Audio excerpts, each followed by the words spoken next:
Hello and good afternoon. I appreciate you taking a moment to see my quick little presentation regarding the Vodou religion.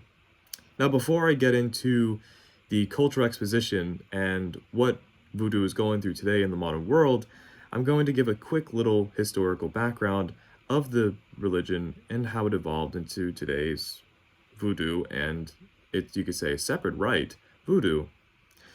So Vodou came from the region in Africa of the Yoruba, Benin, and the Congo.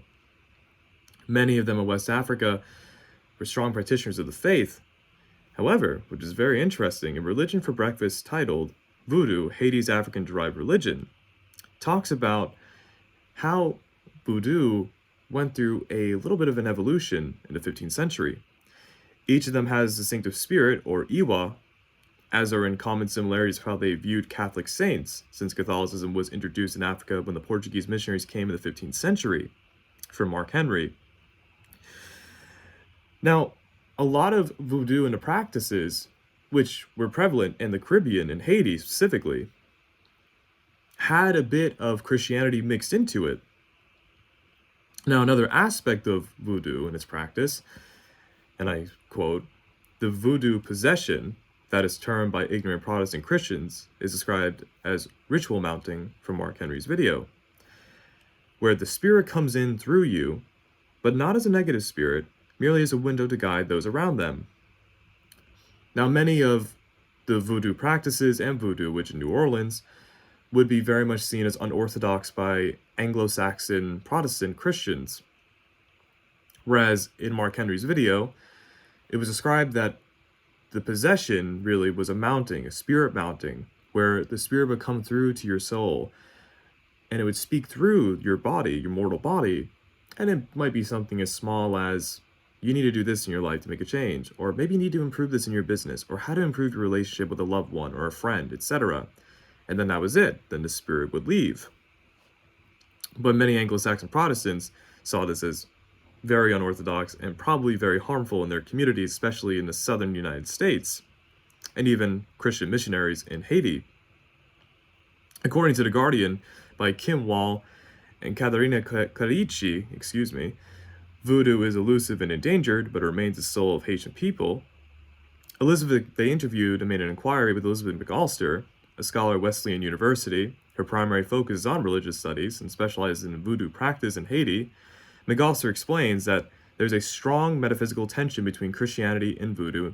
An example McAllister uses, and I quote, "Throughout history, Christians have often identified voodoo as the root of all of Haiti's problems."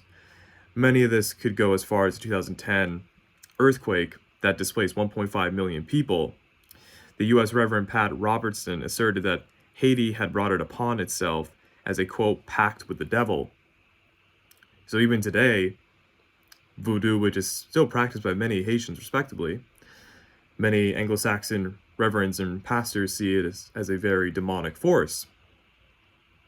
Even McAllister and from Wall and Clarici's investigation, modern-day voodoo priests or priestess are still facing some dexterity.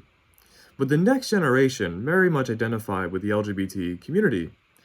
Now, although it's not against the law in Haiti, but socially it's not acceptable. One of the priests that they interviewed, who was a 26-year-old man, talked about how there's really no freedom for anyone who is identified in the community, in the LGBT community in specific.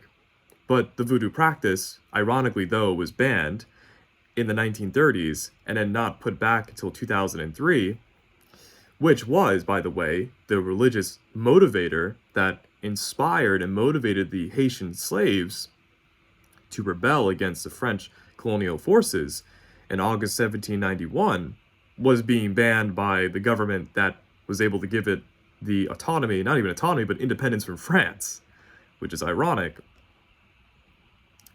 Furthermore, voodoo today evolved. Now, in the United States, the voodoo practice was very much dying out because there wasn't very much a large influx of slaves brought in from West Africa as there were in the Caribbean. The Caribbean had much more slaves than the United States, but the religious practice and any form of a Haitian revolution, we could say, in the United States was practically little to none. because slaves had families.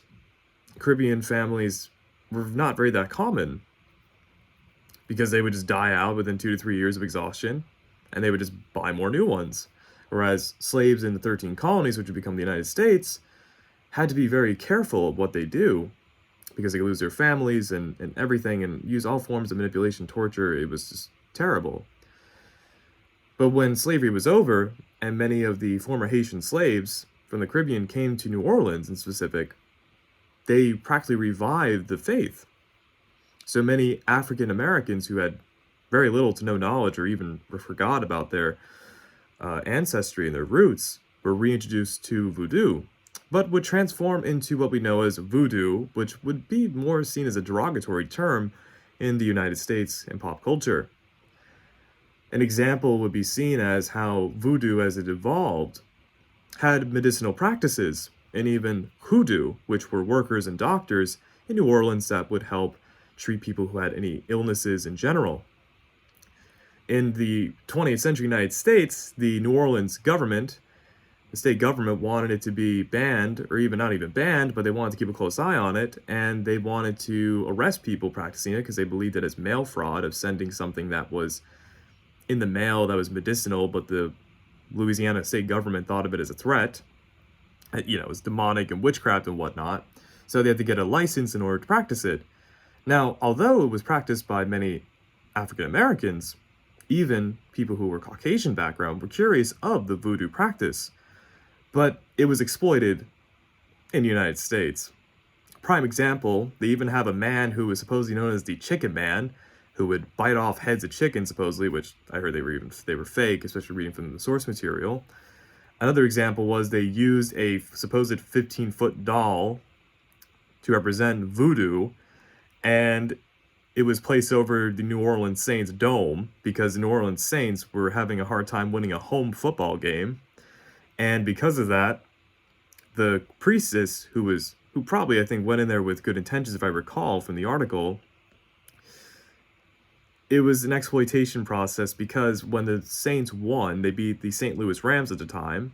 Now they're the LA Rams.